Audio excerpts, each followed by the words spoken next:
Baissons la tête. Notre Père et notre Dieu, en ce matin, Seigneur, c'est avec joie que nous t'invoquons dans ta maison, Père. Nous te prions de glorifier ton Saint-Nom, Père, et d'accepter ce service que nous t'offrons, nous, faibles créatures. Au nom de Jésus. Amen.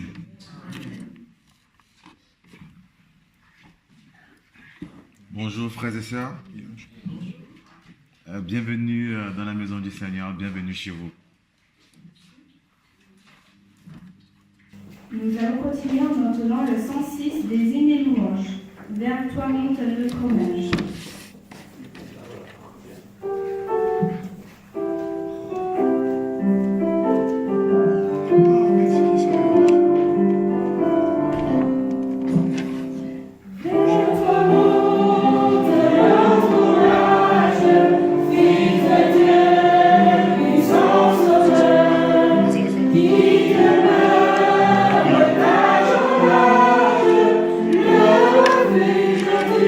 Amen.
Je n'ai pas la voix comme le pasteur, donc il faut...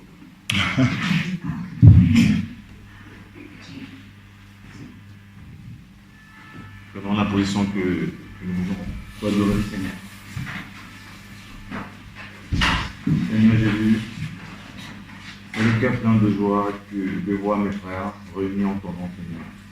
Tu as dit où 2 ou 3 personnes sont présentes et parmi nous, Seigneur. Seigneur, nous sommes contents de savoir que tu es parmi nous. Nous avons une pensée pour ceux qui n'ont pas pu être là pour diverses raisons, maladies et autres, Seigneur. Seigneur, touche le cœur, touche la santé, Seigneur. Seigneur, le pasteur ne parlera pas en son nom, mais en ton nom, Seigneur. Fais diriger sa bouche et ses pensées et ses idées vers toi, Seigneur. Seigneur, nous t'avons prié par ton Fils Jésus-Christ. Amen. Amen.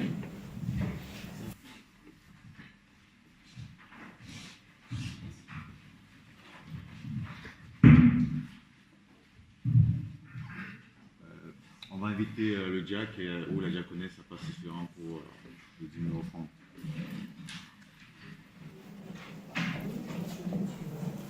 Pendant que le train passera dans les rangs pour récolter les dîmes et les offrandes, nous nous entendrons écouter l'appel du Dieu des âges.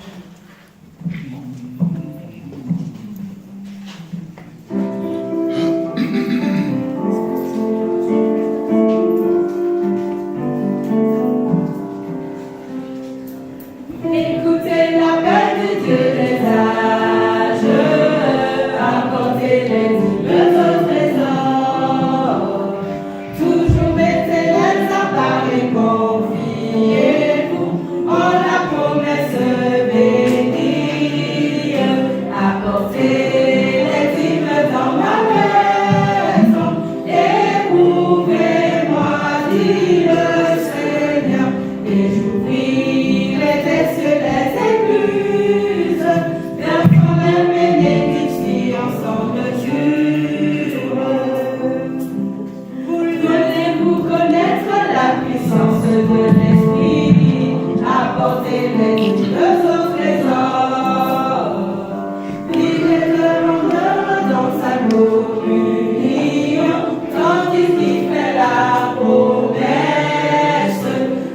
apporter les dîmes dans ma maison. Éprouvez-moi, dit le Seigneur, et j'ouvrirai des cieux les écluses, versant les bénédictions sans mesure.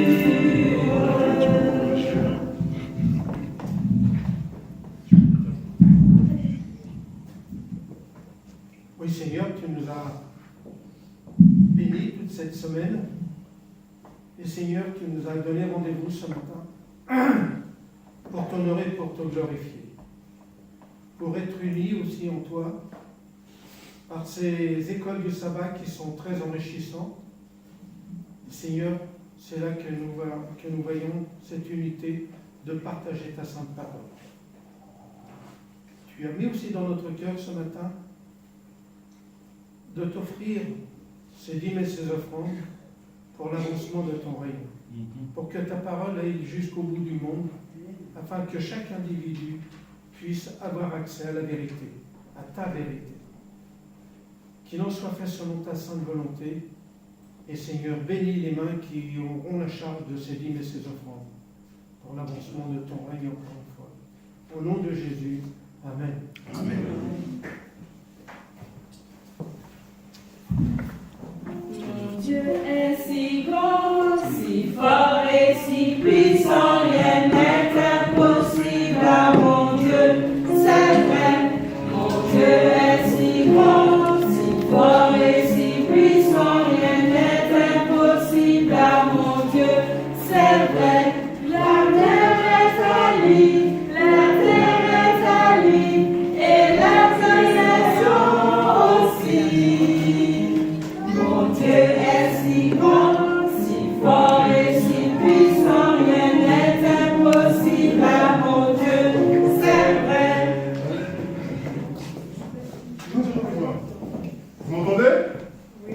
Et puis les enfants, vous m'entendez? J'ai un petit sujet à réflexion pour vous. C'est une petite histoire, mais qui renferme une grande vérité pour vous. Souvent, notre identité chrétienne fait que lorsque nous sommes à l'école ou en quelque part, nous sommes gênés. Comme si, pour nous, les autres, eux, avaient raison de nous voir comme ils nous voient ou de nous juger comme ils nous jugent. Mais j'ai une petite nouvelle pour vous. Vous connaissez ce qu'on appelle... Non. Vous savez ce que c'est que l'estime de soi? C'est quand, par exemple, quelqu'un n'a aucun problème et qu'il est parfaitement équilibré entre ce qu'il peut montrer, c'est-à-dire ce qu'on voit, et ce qu'il est à l'intérieur, ses pensées. D'accord? Vous avez suivi? Suivez-moi. J'essaie de mettre la chose aussi simple qu'il soit. D'accord? Maintenant, je vais vous raconter l'histoire d'un homme et de son enfant, de son fils. D'accord? Originalement, l'histoire ne se compte pas comme je vais le faire, mais j'ai un objectif avec vous. J'ai quand même transformé la conclusion de cette histoire pour vous. Je dois être honnête intellectuellement. Alors, suivez-moi. Il s'agit d'un homme qui doit partir en voyage. Il a son fils. Et puis, ils ont juste un âne. Vous savez c'est quoi un âne? C'est quoi un âne? Merci.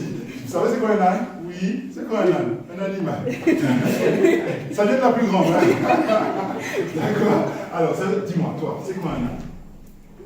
Tu sais pas c'est quoi un âne? C'est quoi un âne? Tu sais pas c'est quoi? Dis-moi, c'est quoi un âne? Est-ce que tu peux... Voilà, ça ressemble à un cheval, mais c'est plus petit que le cheval. Et puis, en général, il est têtu. Ah, tu l'as rajouté.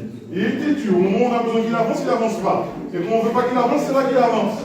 D'accord? Donc, du coup, ce cher monsieur, part avec son fils et son âne. Mais ils aimaient beaucoup leur âne. Alors, au bout d'un moment, le monsieur, il marche. Alors, il tient l'âne. Il a son fils de ce côté et il marche. Ils sont contents, ils marchent. Il traverse une première ville. Et puis, il rencontre quelques messieurs en haut. Donc, oh, mais qu'est-ce qu'ils sont sots! Ils sont sots. Ils ont un âne et ils marchent à pied. Alors du coup, en sortant de là, le père s'était laissé influencer par cette pensée et a mis son fils sur l'âne. Et il continue à marcher. Ils arrivent dans une deuxième ville. Ils rencontrent notre monsieur.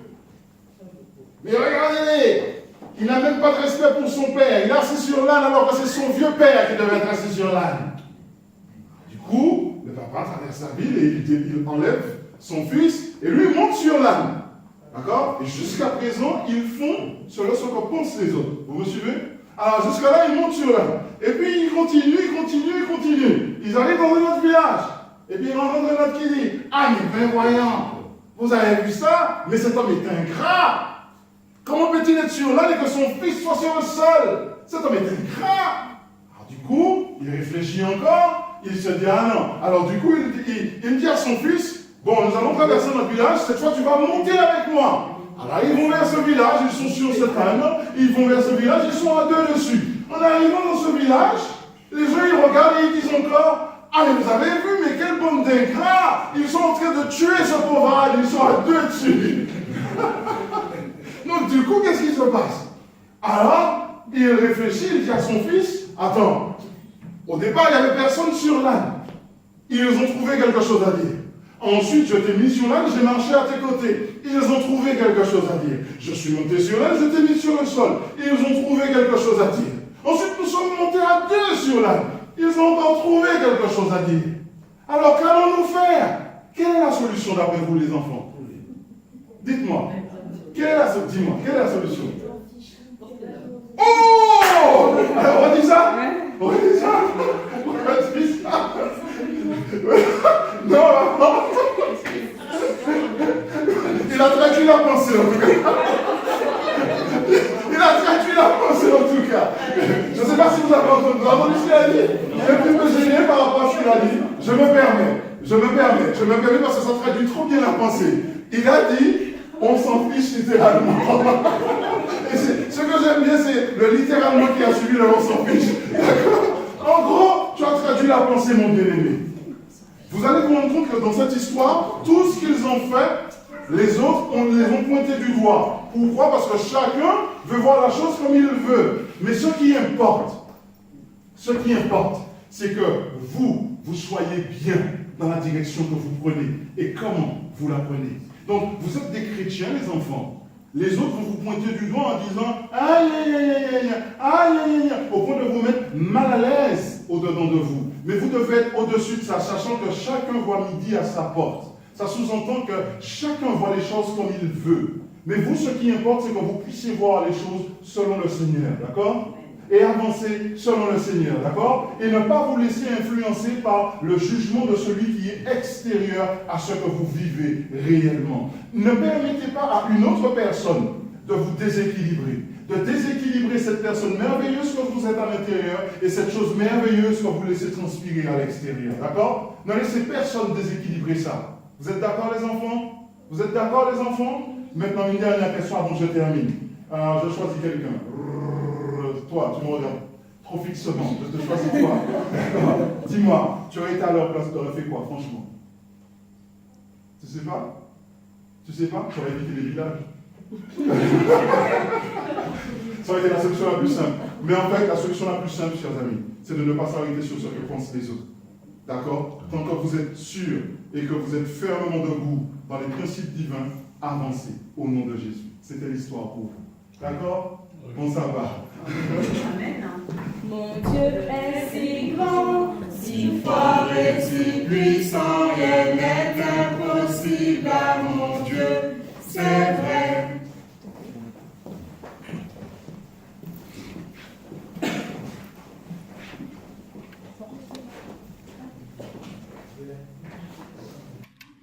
Nous allons lire Josué 5, versets 13 à 15. Nous allons lire Josué 5, versets 13 à 15.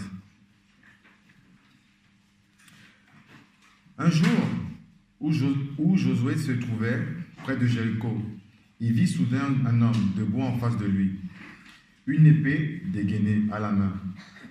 Josué s'approcha de lui et lui demanda, « Es-tu de notre côté ou du côté de nos ennemis ?» « Ni l'un ni l'autre, répondit l'homme. Je suis le chef de l'armée du Seigneur et je viens d'arriver. Alors Josué se jeta la face contre terre et lui dit, je suis ton serviteur. Que m'ordonnes-tu? Le chef de l'armée du Seigneur lui répondit, enlève tes sandales, car tu te trouves dans un endroit saint. Et Josué obéit. Parole du Seigneur. Amen. Merci. Jérès, tiens, tu oublies la Bible. Merci. Ok. Pour les besoins de la vidéo, je suppose que ce matin, il faut que je parle dans le micro. C'est bien ça? Donc, je vais essayer de me maîtriser ou encore de maîtriser mes cordes vocales, c'est ça? Je vais essayer de les maîtriser pour ne pas... Non, parce que je sais que nous avons 2 personnes. Si je parle trop fort, après ça dérange. Il me semble que c'est le pasteur, je crois, et nous avons notre bien-aimée, elle est là. D'accord? Donc, on doit penser à tout le monde. D'accord, bien-aimé? Donc, je suppose qu'à ce niveau-là, ce sera suffisant pour ta vidéo, n'est-ce pas? Et tu vas couper ça, hein? Tu vas faire un petit nettoyage, tu ne mets pas ça, d'accord? Ok. Le titre de mon sermon ce matin, je l'ai noté. Évidemment, je l'ai noté. Le titre de mon sermon ce matin est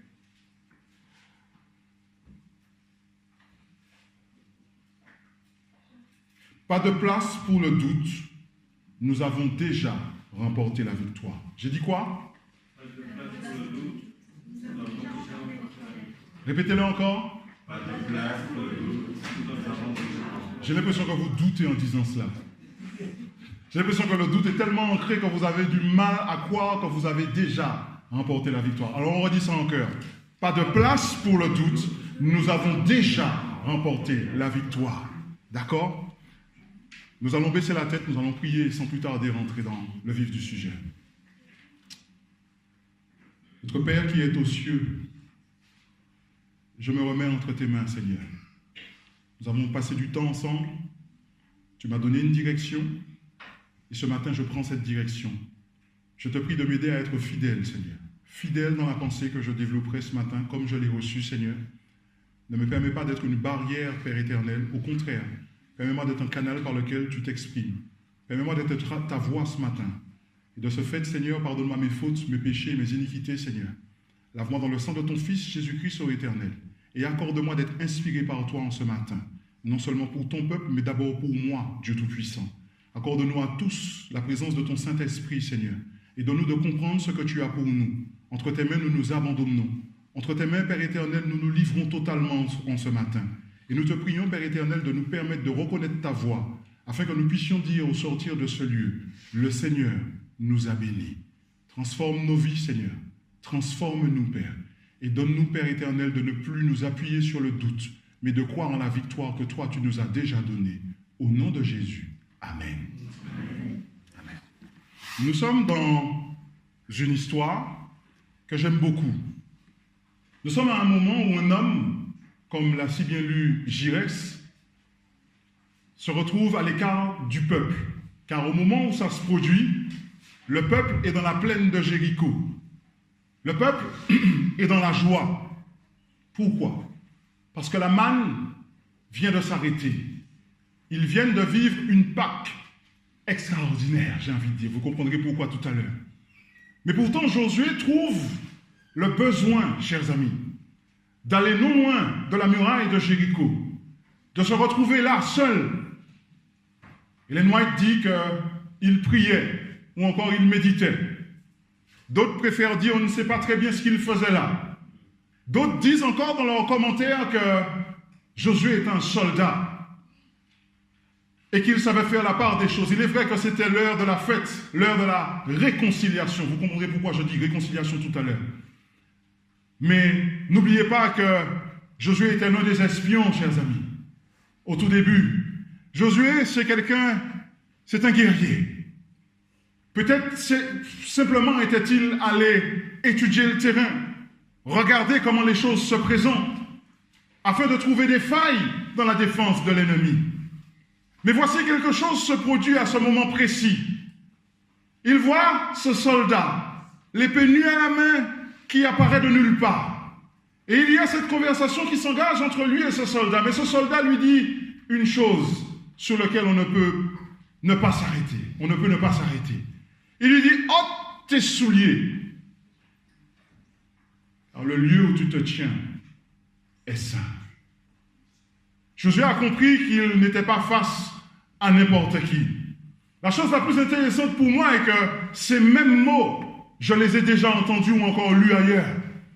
Lorsque Moïse était sur cette montagne, chers amis, avec ses moutons,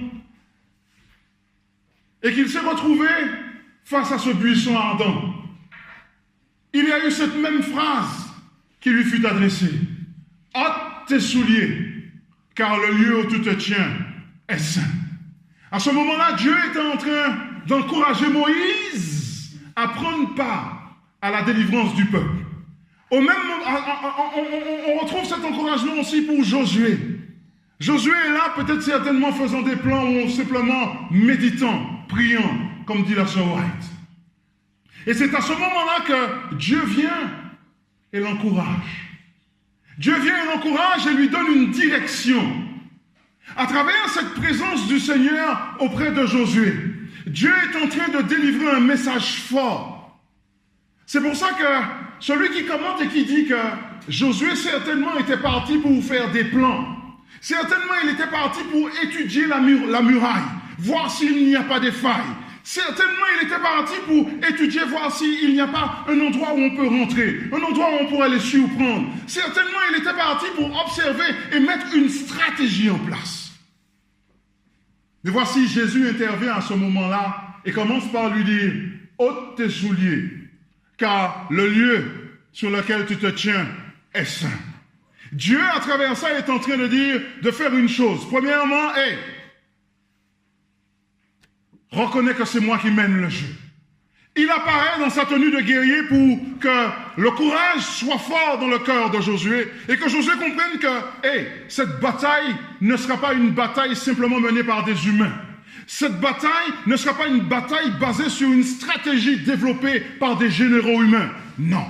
Cette bataille sera une bataille qui suivra les plans de Dieu, chers amis. En face, nous avons qui?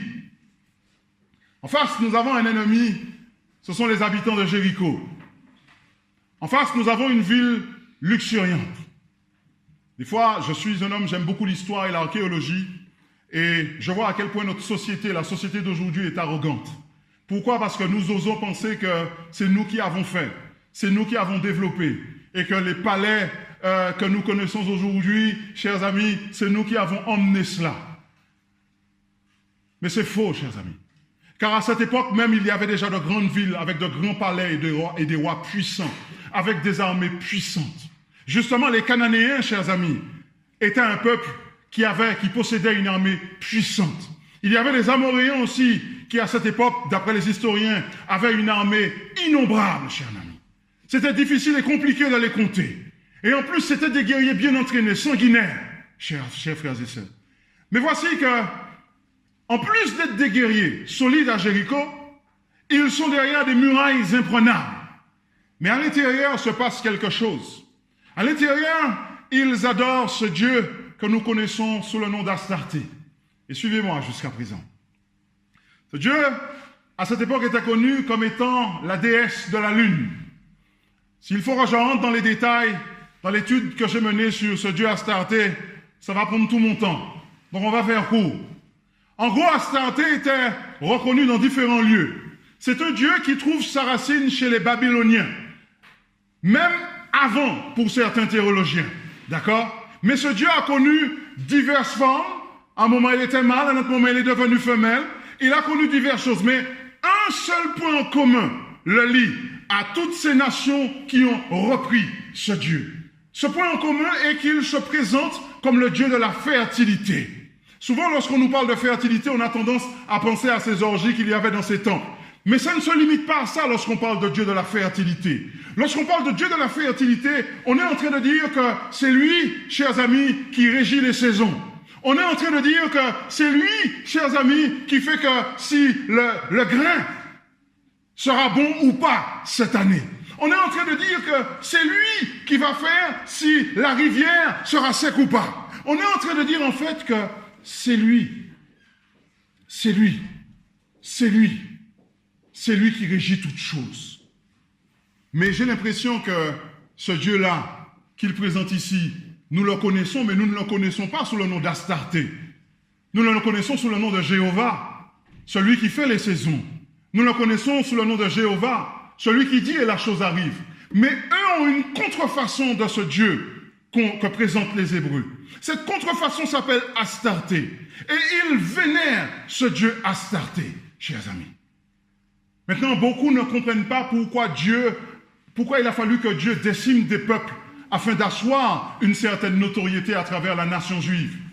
Maintenant, vous comprenez que cette guerre devait avoir lieu, car cette guerre n'implique pas simplement des peuples, mais cette guerre implique aussi, chers amis, une autre chose, ce combat cosmique. Cette guerre cosmique, chers amis, qu'il y a autour de nous, que nous ne voyons pas, ou des fois que nous ignorons. Nous voyons que Dieu va faire quelque chose. Et à travers ce soldat qui a l'épée nue à la main, est en train de dire que ce Dieu Astarté, cette pâle photocopie qui est en train de voler mes attributs, cette pâle photocopie qui est en train de dire que toute chose dépend de lui ou d'elle, puisque ce Dieu s'est retrouvé féminin à un moment de l'histoire, il est en train de dire que, hey, ça ne tient pas la route. Et à partir de ce moment-là, il envoie un message fort à Josué. Cette guerre ne t'appartient pas. Cette guerre ne t'appartient pas. Cette guerre est pour moi. C'est moi qui mènerai cette guerre jusqu'au bout. C'est moi qui prendrai soin de cette guerre. Et c'est moi qui ferai tomber cette nation. Maintenant, je les laisse terminer parce que ça me gêne. Je laisse terminer, ça me gêne. Désolé mon frère, je t'aime beaucoup mais ça me gêne. Je les laisse terminer parce que ça aussi ça me gêne. Tu as fini?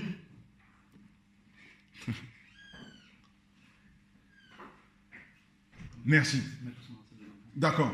Donc, cette guerre qui va prendre place ici, Dieu est en train de démontrer à travers Jésus qui est présent là que, hey, laissez-moi vous dire une chose. C'est pas vous qui allez la mener.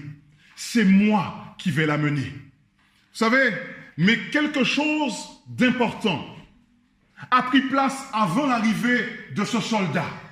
Et c'est cette chose importante qui m'intéresse ce matin. C'est cette chose importante qui a pris place avant l'arrivée des soldats. Je vous prie de revenir, s'il vous plaît, au verset 2 du chapitre 5. Au verset 2 du chapitre 5, la Bible dit, « En ce temps-là, l'Éternel dit à Josué, « Fais-toi des couteaux de pierre, et circoncis de nouveau les enfants d'Israël une seconde fois. » Josué se fit des couteaux de pierre, et il circoncit les enfants d'Israël sur la colline d'Aralot. Voici la raison pour laquelle Josué les circoncit.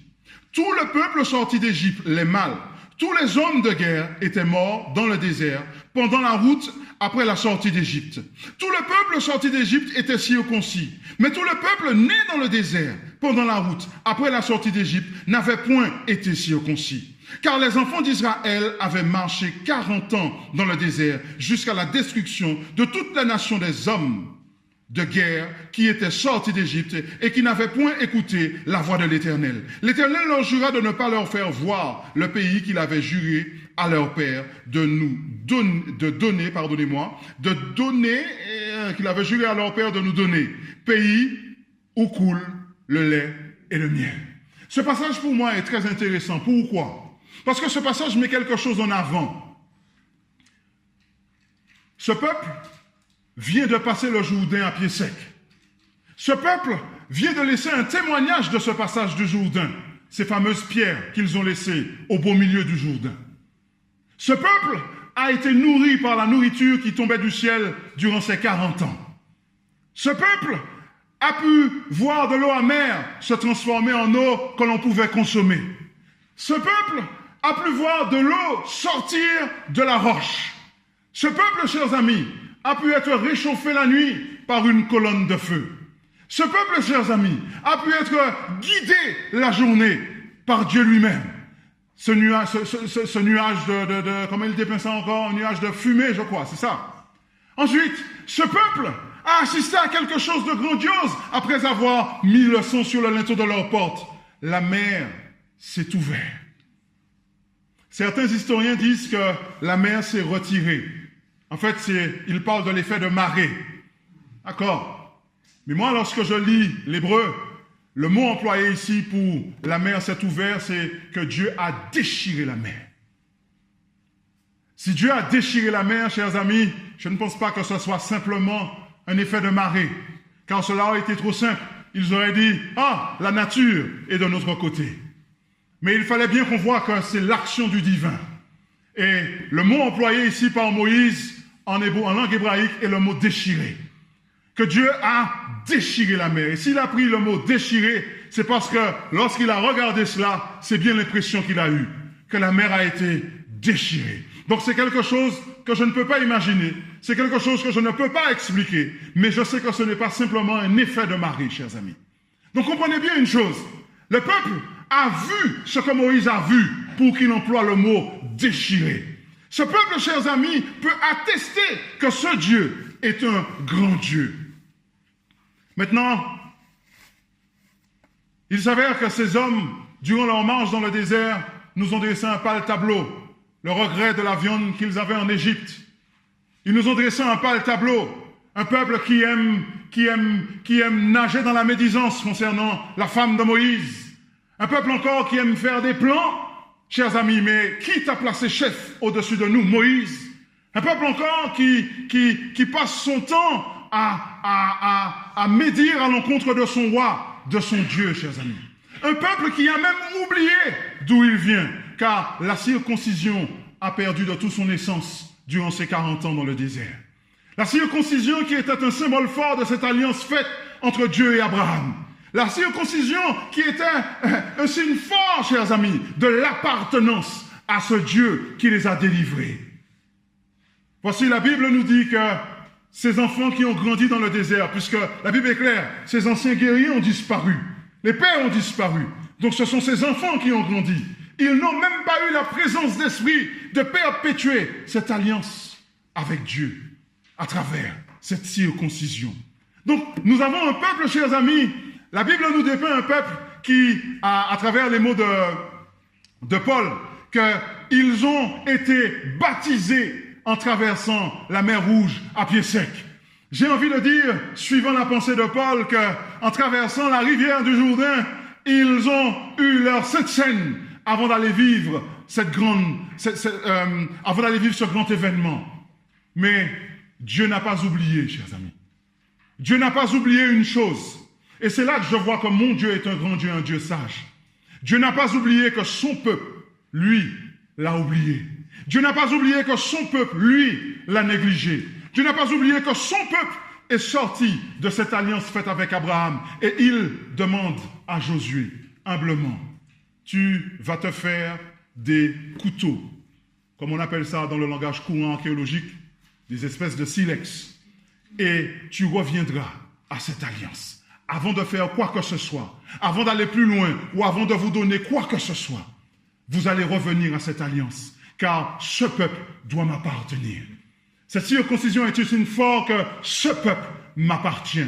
Mais maintenant, lorsque je vous regarde, je ne vois pas le signe de cette alliance entre vous et moi. Maintenant, vous et moi, nous allons revenir en arrière. Vous allez repasser par cette alliance.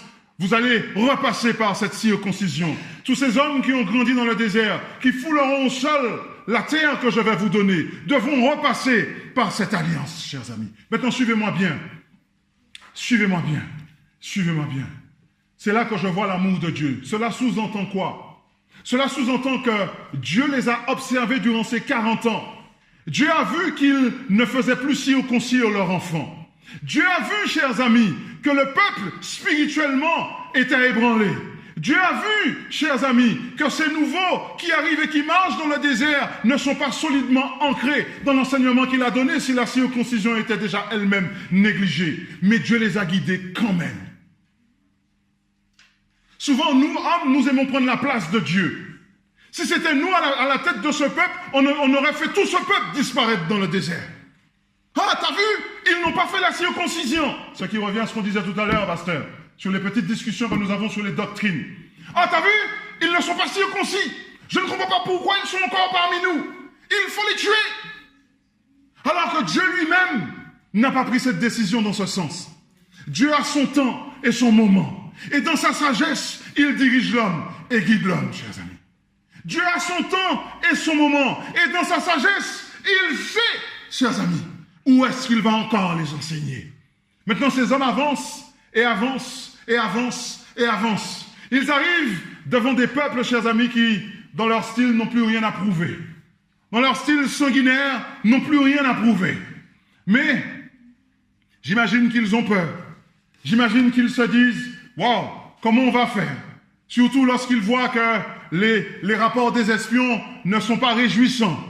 Lorsque ces espions parlent des murs, lorsque ces espions parlent de ces soldats solides, de ces soldats debout, de ces soldats qui certainement s'entraînaient nuit et jour, de ces soldats qui certainement jetaient la terreur sur tous les villages avoisinants. J'imagine qu'ils se sont dit qu'il faut que nous mettons des stratégies humaines en place. Il faut que nous pensons que c'est eux qui allaient remporter cette victoire. D'ailleurs, on voit avec l'histoire de Haï qu'ils ont perdu. Ils ont perdu. Tout de suite après avoir fait cette grande victoire à Jéricho, Haï, ils ont perdu. Pourquoi? Pourquoi? Le peuple doit comprendre une chose, chers amis. Cette chose, c'est qu'il doit s'appuyer sur l'Éternel, peu importe la situation et quoi que vaille. Car Dieu, lui, chers amis, lorsque j'analyse cette histoire, je vois qu'il n'a pas abandonné son peuple. Car lorsque le moment est venu, alors que certainement le peuple était en proie au doute par rapport à ses ennemis, alors que certainement le peuple ne savait quoi penser de la suite des événements, Dieu, lui, se contente de mettre les choses en place. Regardez le verset 1 de ce chapitre 5. Ce verset 1 que j'ai tenu à ne pas lire et que je vais lire maintenant. Regardez ce qu'il dit. Lorsque tous les rois des Amoréens à l'occident du Jourdain et tous les rois des Cananéens près de la mer apprirent que l'Éternel avait mis à sec les eaux du Jourdain devant les enfants d'Israël jusqu'à ce que nous eussions passé, ils perdirent courage et furent consternés à l'aspect des enfants d'Israël. Et on parle des rois des Amoréens. Donc, s'ils étaient fâchés en entendant qu'Israël approche, ils se sont unis. On parle des rois des Cananéens. Donc, s'il y avait des divisions au milieu d'eux, lorsqu'ils ont entendu qu'Israël approche, ils se sont réunis.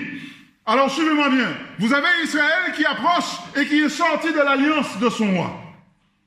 Merci, pasteur. Vous avez Israël qui approche et qui est sorti de l'alliance avec son roi. Car la Bible est claire, ils n'étaient plus circoncis à ce stade. Les enfants n'étaient plus circoncis à ce stade. D'accord? Donc ils avancent. Suivez-moi bien, suivez-moi bien. Ils ne savaient même pas que ceux que eux craignaient, les craignaient encore plus. La Bible dit clairement qu'ils perdirent courage et furent consternés à l'aspect des enfants d'Israël. Ils perdirent courage. Ça sous-entend que Israël était encore dans le doute. Israël n'avait même pas encore renoué cette alliance avec son Dieu, qu'il avait déjà la victoire. Israël n'avait même pas encore fêté cette Pâque, n'avait même pas encore vu la fin de la manne, n'avait pas encore vu cette gloire de Dieu. Josué n'avait même pas encore vu le Fils de Dieu qui lui promette cette victoire. Que Israël avait déjà la victoire, chers amis. La Bible est claire au verset 1. Ils perdirent courage et furent consternés à l'aspect des enfants d'Israël. Suivez-moi bien, chers amis. Ils avaient déjà la victoire avant même d'avoir renoué avec le Seigneur. J'imagine que ce n'était pas simple. Vous avez ces pierres taillées. Les hommes vont me comprendre. Vous avez ces pierres taillées. Aujourd'hui, pour ceux qui travaillent en milieu hospitalier, nous avons ce qu'on appelle un scalpel. Vous savez ce qu'est un scalpel? Avec le scalpel, je le pose à peine. Et ma chair est déjà ouverte. D'accord? Il faut du doigté. Il ne faut même pas trembler lorsqu'on est chirurgien, lorsqu'on opère. Oui, Harry, n'est pas là, Harry? D'accord? Il ne faut pas trembler. Les hommes qui tremblent, chers amis, ne peuvent plus opérer. Ils sont mis de côté, ils sont mis au garage, ils vont faire autre chose. Comprenez bien ce que je suis en train de dire. Maintenant, vous avez de la pierre taillée, ces espèces de silex. Et les hommes doivent se présenter pour la circoncision devant Josué. Je vois le regard de Jires. J'ai l'impression qu'il vit déjà la scène. J'ai l'impression de voir Jires se présenter devant moi, Josué, et puis moi, Josué, qui lui dit, avec ma grosse pierre taillée en pointe, bien affûtée, tu es prêt, Jires? Jires qui m'a fait non. Non. Mais le peuple, chers amis, avait compris l'importance de cette chose. Certains diront qu'ils étaient motivés par la peur, pas par la foi. Mais que ce soit par la peur, que ce soit par la foi, ils sont revenus à leur alliance, chers amis. Ce qui a suivi a été la douleur. La Bible nous dépeint qu'ils sont restés dans la douleur, car après s'être fait trancher comme ça, on imagine bien qu'il faut un temps pour leur rétablissement. Suivez-moi bien. Et cette douleur mentionnée ici, chers amis, a pu leur permettre de rentrer en eux-mêmes et de revoir un petit peu certainement leur parcours et de revoir un petit peu à quel point ils s'étaient éloignés du Seigneur. Vous imaginez la joie qu'ils ont ressentie lorsqu'après ça la manne arrête de tomber et qu'ils tombent dans cette adoration à travers cette Pâque. C'était leur première Pâque, chers amis, sur cette terre promise. Hein? Je vous laisse imaginer la joie qu'il y avait. Et la joie était d'autant plus parfaite qu'il n'y avait plus de barrière entre Dieu et eux. Le peuple est circoncis. L'alliance s'est renouvelée. Plus de barrière entre Dieu et son peuple. Plus de barrière entre Dieu et son peuple. Plus rien n'empêche au Fils de Dieu de se présenter devant Josué sous forme humaine. Il doit lui redonner du courage en sous-entendant, ce combat ne t'appartient pas. Ce combat m'appartient. Contentez-vous simplement de faire le tour de ces murailles. Contentez-vous simplement de faire le tour de ces murailles. Contentez-vous simplement de faire le tour de ces murailles durant ces 7 jours. Et le dernier jour, contentez-vous de pousser des cris. Contentez-vous de pousser des cris et d'adorer votre Dieu. Et là, vous verrez la gloire de votre Dieu. Ce combat ne vous appartient pas. Vous savez ce qui m'étonne? C'est la nature de l'homme. Après avoir vécu de grandes choses avec Dieu, Dieu dévoue cette ville par interdit. Vous savez ce que ça veut dire, dévouer par interdit? Il n'avait le droit de rien prendre. Et malgré cela, après cette grande victoire, vous avez un homme connu sous le nom d'Akan, qui est passé outre, qui a certainement vécu la circoncision, qui a certainement vécu cette douleur qu'engendre la circoncision qui nous pousse à rentrer en nous-mêmes, et qui pourtant, chers amis, s'est laissé influencer par sa propre nature déchue. Maintenant, regardez comment Dieu travaille avec ce Akan. Dieu rassemble d'abord le peuple. Ensuite, il rassemble les tribus. Puis il rassemble les familles. Il lui donne la chance nécessaire de pouvoir se dévoiler et vivre une repentance sincère. Mais jusqu'à là, non, chers amis. Akan, pour moi, est un symbole fort de ce qui se passait dans le désert. Akan, pour moi, est un symbole fort de la raison pour laquelle Dieu a sommé son peuple de repasser par cette alliance, chers amis. Akan, pour moi, est un symbole fort de cette nature de l'homme, enclin au mal, chers amis. Même au beau milieu de quelque chose de merveilleux, même au beau milieu d'une victoire qui ne lui appartient pas, l'homme cherche à demeurer dans cette nature qui ne fait pas sa gloire. Vous vous rendez compte que pour un homme, chers amis, Israël est passé par une défaite spirituelle. Un homme qui n'a pas compris l'importance de ce qui se passait ici. Un homme qui n'a pas compris l'importance de ce que c'était que renouer l'alliance avec Dieu. Un homme qui n'a pas compris ce que c'était que d'entrer en lui-même.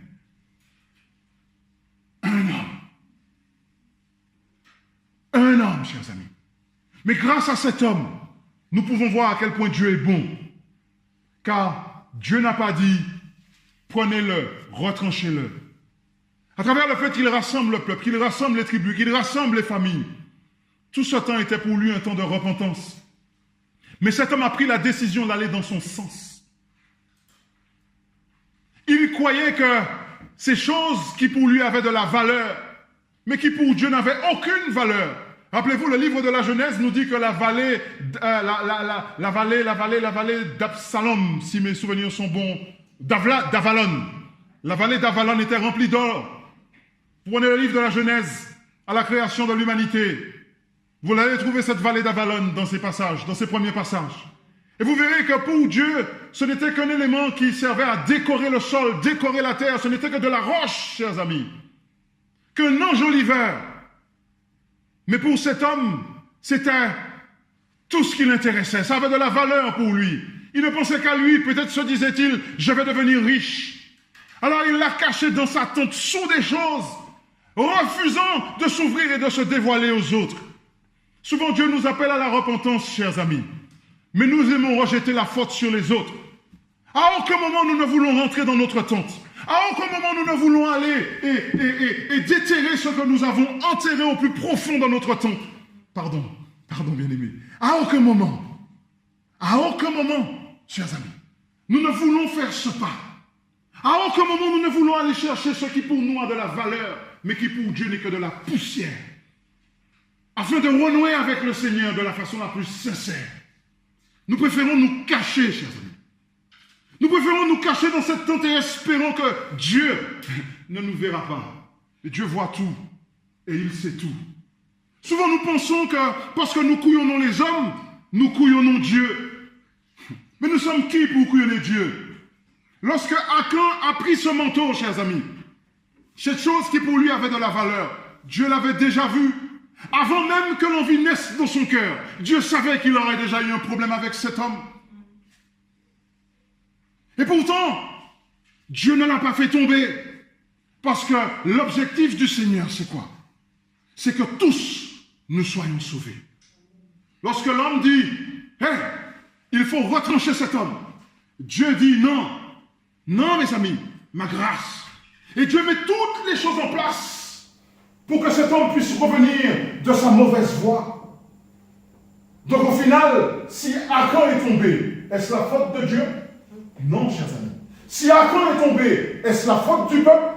Non, mes amis. Si Achan est tombé, c'est à cause de l'amour qu'il a pour ce qu'il avait enterré dans son intimité, dans sa tente. En plus, il n'a pas fait que le poser dans la tente. Il a soulevé, chers amis, tout ce qui composait le bas de la tente pour aller fouiller, chers amis, et aller soi-disant le cacher là. Là, personne ne le verra. Mes péchés cachés, personne ne le verra. Au lieu de demeurer dans l'alliance avec le Seigneur, nous préférons chérir nos péchés cachés. Nous préférons chérir ces choses qui nous coupent cette voie avec le Seigneur. Maintenant, comprenez-moi bien et suivez-moi. Il suffisait simplement que Achan puisse dire, Seigneur, pardonnez-moi, mon téléphone sonne parce que j'ai une fille malade. Ma femme m'a signalé cela, elle est en train de laisser des messages pour moi. Donc, Achan, à partir de ce moment-là, il suffisait simplement qu'il rentre en lui-même. Il suffisait simplement qu'il se remémore la Pâque qu'il vient de vivre. Il suffisait simplement qu'il se remémore le silex, chers amis, qui a permis que l'alliance soit renouée avec le Seigneur. Il suffisait simplement qu'il reconnaisse qu'il avait tort. Il suffisait simplement qu'il reconnaisse qu'il vienne devant Moïse et qu'il dise, Moïse, pardon, j'ai eu tort. J'ai eu tort de penser non pas que je pouvais me jouer de vous. Non, j'ai eu tort parce que j'ai cru que je pouvais me jouer de Dieu. J'ai cru que j'aurais pu cacher ces choses et puis que cette petite chose, j'aurais pu la chérir. Ce petit péché, j'aurais pu le chérir. Mais Dieu dit stop. Stop. Parce que ton attitude est en train de retarder mon œuvre. Maintenant, chers amis, je suis en train de vous dire que notre Église a des objectifs. Notre Église a des plans. Notamment, ma chère Sarah, Espérance 2019.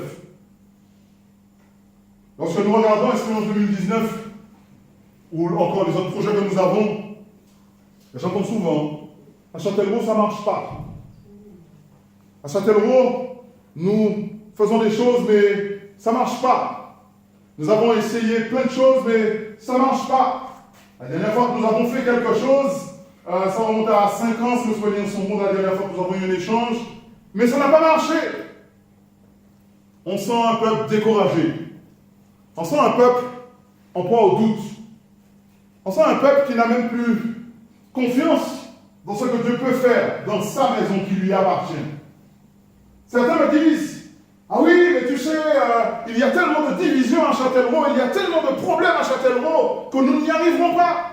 Pasteur, c'est bien, tu as de la bonne volonté, je salue ta bonne volonté, mais tu mettras un coup d'épée dans l'eau et toi-même tu seras découragé.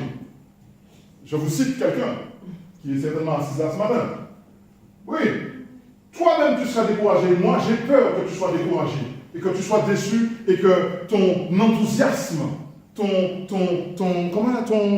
elle m'a dit ça en français, ton peps, enfin j'ai oublié le mot qu'elle a employé, ton envie d'aller de l'avant, que tu le perdes. Ça va vous dire une chose, chers amis. Nous sommes dans la même situation qu'Israël face à ce grand mur, Jéricho. Oublions que ce combat ne nous appartient pas, chers amis. Oublions que ce combat, chers amis, sur ce combat, nous avons déjà la victoire. Et je n'ai même pas besoin que Jésus apparaisse avec son épée nue. Il suffit que j'aille dans le livre de l'Apocalypse pour savoir que j'ai déjà la victoire, chers amis. Maintenant, mon ennemi, c'est moi-même. Mon ennemi, c'est moi-même. Mon ennemi, c'est le doute. Vous savez pourquoi? Parce que je regarde au mur. Je regarde à la grandeur des murs. Mon ennemi, c'est moi-même, mes bien-aimés. Alors que je ne le sais pas comme Israël ne le savait pas. Lorsqu'ils ont passé le jour des étangs, en train de passer le Jourdain, seul Dieu a une vision générale de la chose. Et Dieu, dans sa vision générale de la chose, est en train de voir que les ennemis sont en train de trembler. Mais à ce moment précis, Israël certainement tremblait. Malgré le fait qu'il traversait la rivière à pied sec, il se disait, oula, Seigneur, là, on a besoin de toi sur ce coup-là. C'est exactement comme nous. Nous ne demeurons pas dans l'alliance. Nous vivons, nous critiquons Dieu à longueur de journée. Nous nous critiquons, nous nous entretuons. D'accord? Et nous connaissons Dieu seulement lorsque nous avons besoin de lui au pied du mur de Jéricho. Mais Dieu nous dit au pied de ce même mur de Jéricho, reviens à mon alliance. Reviens à mon alliance. Je t'ai supporté durant toutes ces années, Châtellerault. J'ai vu tes divisions, Châtellerault.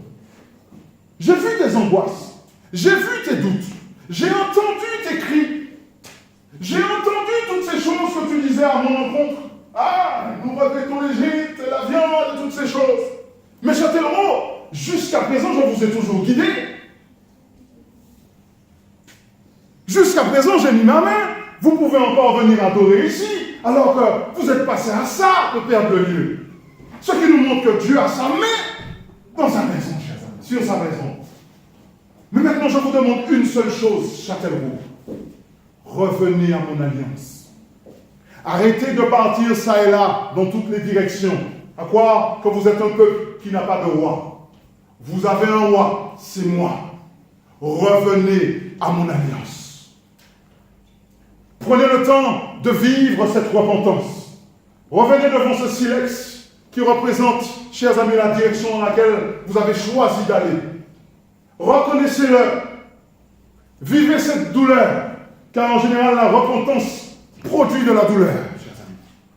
La repentance produit de la douleur, produit du regret. Pourquoi j'ai fait ça? Pourquoi? Vivez cette douleur abondamment, Châtellerault. Allez plus loin dans cette douleur, Châtellerault. Et renouez avec le Seigneur. Retournez à la table du Seigneur à travers le symbole de cette Pâque, chers amis. Et vous verrez, chers amis, nous ne parlerons plus d'assistanat, car la manne a été tombée. Mais nous parlerons de gens qui vont collaborer avec Dieu. Nous parlerons de gens qui vont collaborer avec le Seigneur dans son œuvre, chers amis. Mais maintenant, comprenez-moi bien. Dieu est prêt à nous donner la victoire. Les murs de Jéricho, certainement, vont tomber. On me dit que le mur s'appelle, lorsque je suis en pastoral, on me dit que le mur s'appelle postmodernisme. Depuis quand un démon est plus puissant que Jésus? Depuis quand une société humaine est-elle plus puissante que Dieu? Depuis quand la pensée humaine est-elle plus grande que celle de Dieu? Depuis quand la sagesse humaine est-elle plus grande que celle de Dieu? Depuis quand un postmoderne faut-il le croire? devant mon roi, chers amis. Laissez-moi vous dire une petite chose qui est simple. Ce mur postmodernisme aussi tombera devant mon roi. Mais il nous demande une simple chose. Revenez à mon alliance. Maintenant, il ne s'agit pas de faire les choses pour faire les choses. Et nous avons cette image à travers Achan et son choix. Il ne s'agit pas de faire les choses pour faire les choses. Moi, je me fais circoncire. Mais rien n'a changé au fond. J'ai vécu la douleur de la circoncision, ce qui aurait pu me faire réfléchir sur l'alliance que je viens de faire avec Dieu. Mais au contraire, cette douleur n'a même pas provoqué cette pensée. Cette douleur n'a même pas pu enraciner la repentance au fond de mon cœur. Ce qui nous montre dans quel état était ce peuple dans le désert avant, chers amis. Au point où il a chéri son orgueil. Il a chéri son moi, mettant en péril toute une nation. Il a chéri son propre choix. Il a chéri ce qu'il avait enterré dans son intimité.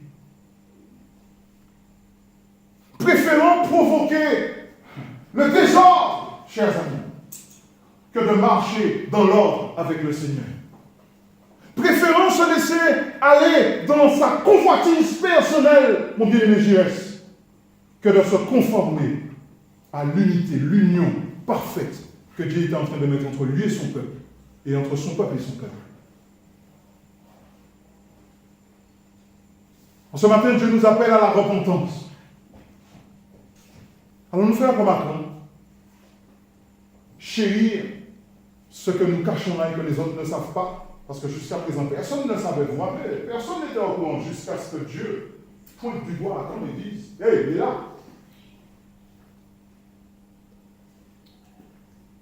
Mettant en péril tout un groupe. Parce qu'en général, vous savez ce que ça dénote? Ça dénote une vie vide de spiritualité. Ça dénote une vie qui n'a pas encore compris la grandeur du Seigneur. Ça dénote des hommes et des femmes, chers amis, qui font les choses juste pour faire les choses, mais qui n'ont pas encore compris la profondeur des choses, qui n'ont pas encore compris, qui n'ont même pas encore réalisé le Dieu, la grandeur du Dieu qu'ils sont en train de servir. Au point où ils osent se mettre entre Dieu et son peuple, cachant ce qui pour eux fait leur force, mais qui en réalité n'est rien d'autre que leur faiblesse. Aujourd'hui, Dieu nous a déjà donné la victoire à Châtellerault. Ce mur postmodernisme est déjà tombé. Tous les problèmes que vous avez rencontrés lors de vos différents projets sont déjà tombés, si vous y croyez. Mais laissez-moi vous dire une chose. Pour avoir cela, il nous faut revenir à la chose la plus essentielle, qui est Christ lui-même. Sans quoi 2019 ne sera qu'un programme. C'est tout. Un programme généré par des humains, un peu comme Josué, qui était là, peut-être cherchant la faille, cherchant à mettre des stratégies en place, oubliant que ce combat ne nous appartient pas, que ce combat appartient à Dieu, et que c'est Dieu qui va faire les plans. C'est lui qui va définir la stratégie qui sera mise en place. C'est lui qui fera tomber le mur. La seule chose que nous aurons à faire, ce sera de glorifier son Saint-Nom et d'élever son Saint-Nom.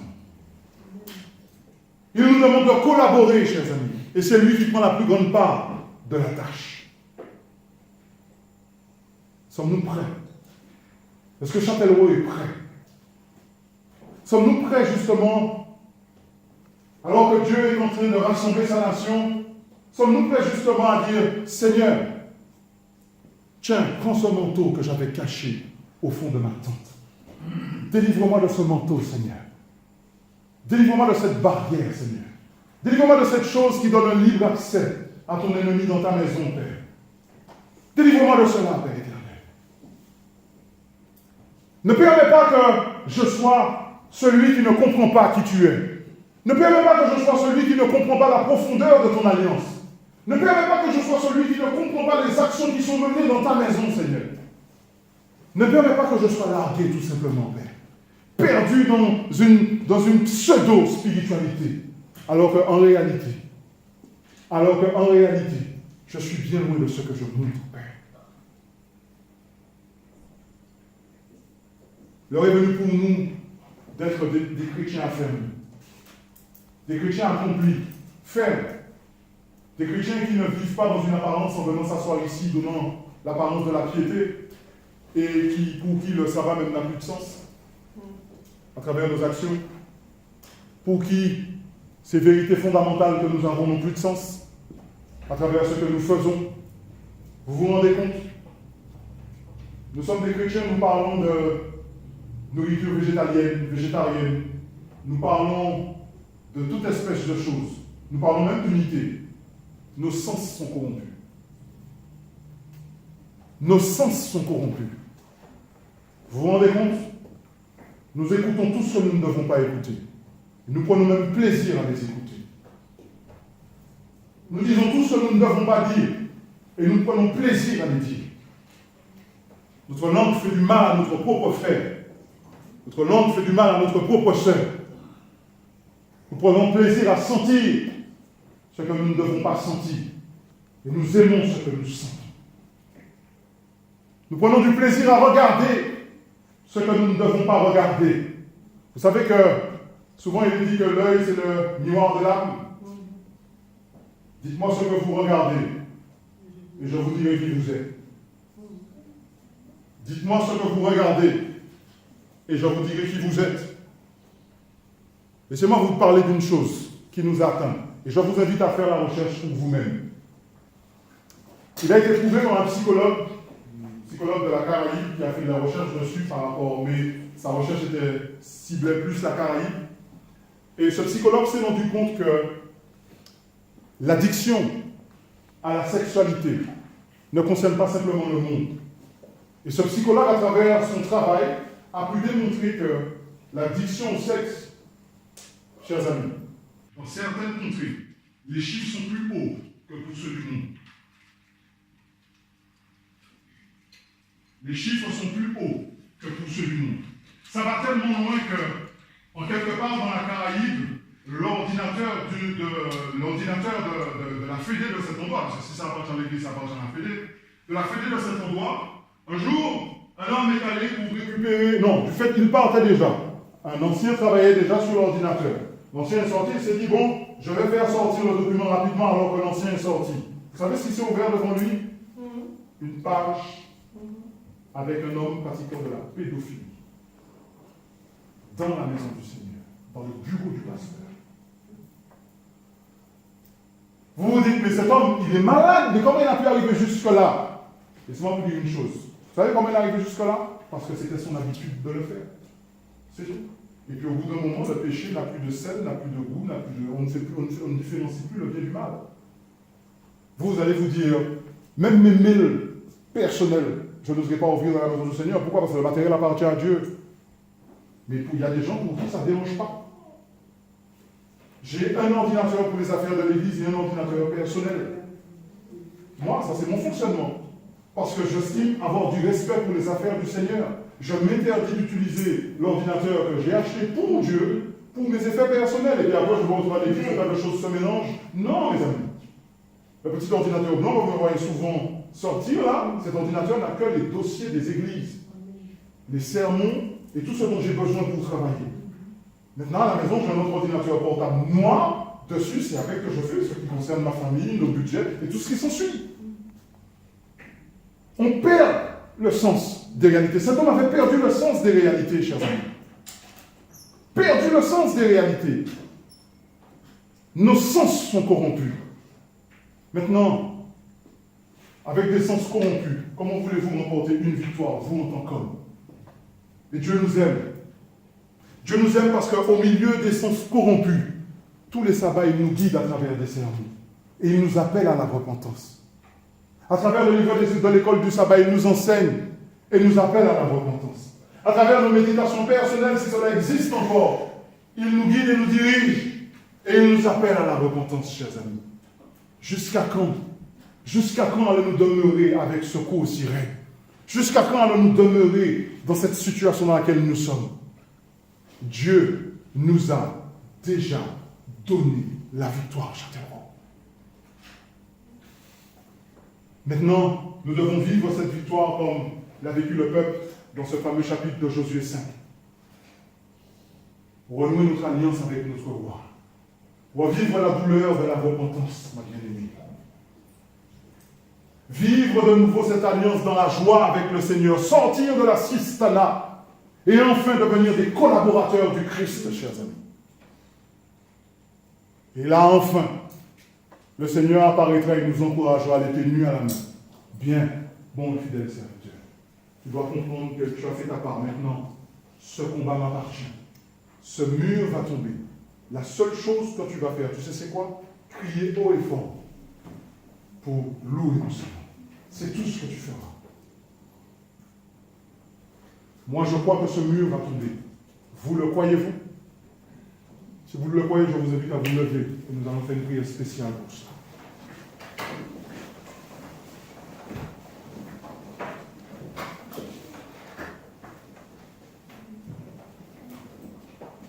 Nous allons prier, nous allons demander à notre Dieu, à notre roi, de nous aider à renouer cette alliance avec lui, de nous aider à repasser à travers cette repentance sincère, de nous aider à avoir une relation avec lui des plus sincères. Prions. Notre Père et notre Dieu, je nous retrouve, Seigneur, à travers Israël, un peuple qui vit de grandes choses avec toi, un peuple qui va de victoire en victoire, mais son plus gros problème, c'est lui-même. Division, jalousie, addiction, toute espèce de choses trouve place dans ta maison, Seigneur. Et à aucun moment, Père éternel, nous ne sommes sincères dans notre alliance avec toi, Père. Aujourd'hui, tu nous dis, voici les projets que j'ai pour vous. Voici les choses qui vont prendre place. Mais vous devez comprendre une chose. Je vous ai supporté durant toutes ces années. J'ai supporté toutes ces différences entre vous. J'ai supporté toutes ces choses. Mais ce matin, je vous appelle à la repentance. Je vous appelle à une repentance des plus sincères. Ce matin, je vous appelle afin que vous puissiez renouer cette alliance avec moi. Ce matin, je vous appelle afin que vous puissiez vivre cette repentance dans la douleur avec moi. Ce matin, je vous appelle afin que nous puissions revivre cette Pâque ensemble, que vous puissiez être de nouveau assis à ma table de la façon la plus sincère. Et ce matin, il nous avertit de ne pas avoir le comportement d'Acan, qui au lieu de s'ouvrir, au lieu de reconnaître son péché, a préféré le cacher. Et certainement avoir l'attitude la plus normale au milieu du peuple. Ah, moi je ne sais pas de quoi il parle, Seigneur. Moi je ne sais pas pourquoi il nous convoque. Ô Père, pardonne-nous, Seigneur. Lave-nous dans le sang de ton Fils Jésus-Christ, ô Éternel. Et permets que nous puissions chacun, dans notre intimité, Seigneur, revenir à toi, Seigneur. Reconnaître que nos sens sont corrompus. Reconnaître, Seigneur, que nous n'avons pas demeuré dans ton alliance et que nous n'avons été que des adventistes, pas des chrétiens, des hommes qui soient des disciples du Christ, Seigneur.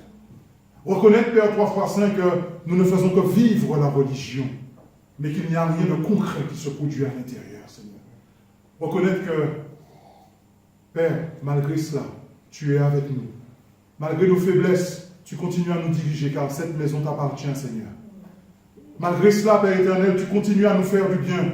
Malgré cela, Seigneur, tu n'attends qu'une chose, c'est que nous puissions revenir à toi, Seigneur. Tu as de grandes choses à faire pour nous, Père. Tu nous as déjà donné la victoire, Seigneur. Mais nous sommes la barrière à cette victoire, Père. Et à chaque fois que nous avons une défaite, qu'est-ce que nous disons? C'est l'autre. C'est l'autre. C'est Châtellerault qui est comme ça. C'est les dirigeants qui n'ont pas bien organisé. Mais lorsque les dirigeants organisent, l'église est vide. Nous avons les réunions de prière, Seigneur. Et nous ne pouvons compter sur une seule, mais les gens qui sont là, Père. Ô Père, nous avons des rencontres aussi l'après-midi, Père éternel, et c'est souvent les mêmes qui sont là, Seigneur. Alors, Seigneur, permets-nous aussi de prendre nos responsabilités, d'arrêter de pointer le doigt sur l'autre, Père, de nous regarder en face, Seigneur, de nous permettre de nous taire, Père, 3 fois Saint, et d'entrer dans une profonde réflexion avec toi, Seigneur, afin de vivre une sincère repentance, Seigneur. Seigneur, chasse le doute de nos pensées, chasse le doute de notre vie, Seigneur. Chasse la médisance de nos bouches. Ô Seigneur, aide-nous à nous relever, relève nos sens, Père. Et donne-nous Donne-nous enfin de pouvoir vivre ce que ce peuple a vécu à Jéricho, Seigneur. Donne-nous enfin de pouvoir marcher comme un seul peuple. Donne-nous enfin de pouvoir marcher dans l'obéissance et le silence, Seigneur. Et donne-nous enfin de pouvoir crier ensemble, te louer lorsque les murs s'écrouleront, Père. Ô Dieu Jésus, entre tes mains je nous remets. Entre tes mains je nous abandonne, Seigneur, car nous avons déjà la victoire. Les seules personnes qui ne le savent pas, c'est nous, Seigneur. Donne-nous de nous relever, Jésus. Donne-nous de passer par ces réformes personnelles qui prendront place dans nos chambres de façon personnelle, Seigneur, afin que nous puissions revenir ensemble et que nous soyons plus forts, Père. Aide-nous, Seigneur, à reconnaître nos états et donne-nous de nous relever et que ton nom seul soit glorifié et béni, alors que tu nous donnes la victoire et que nous la vivrons ensemble, dans la joie, dans l'amour, au nom de Jésus. Amen. Amen.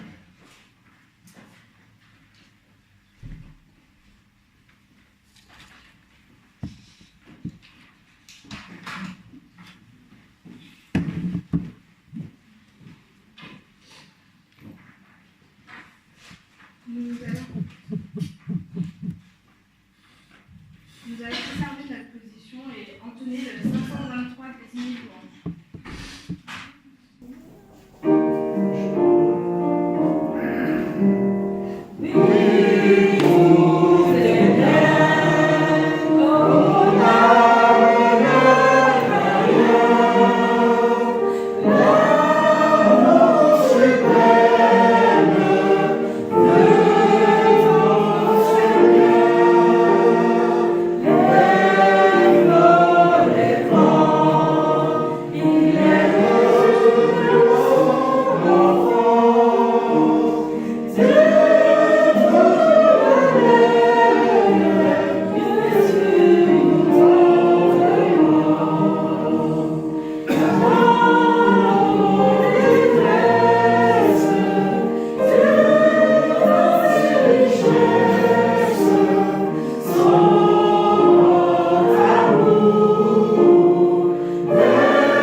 ma tête pour la bénédiction.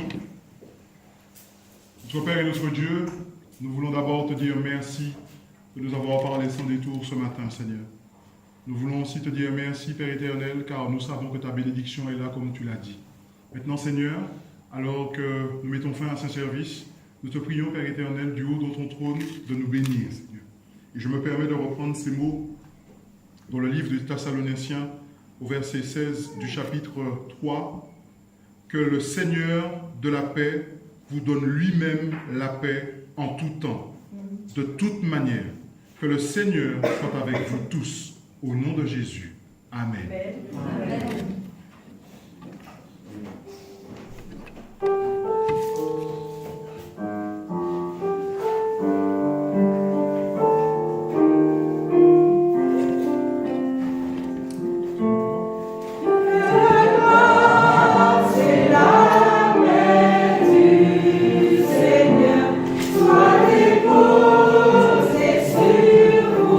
Sur vos cœurs et que ça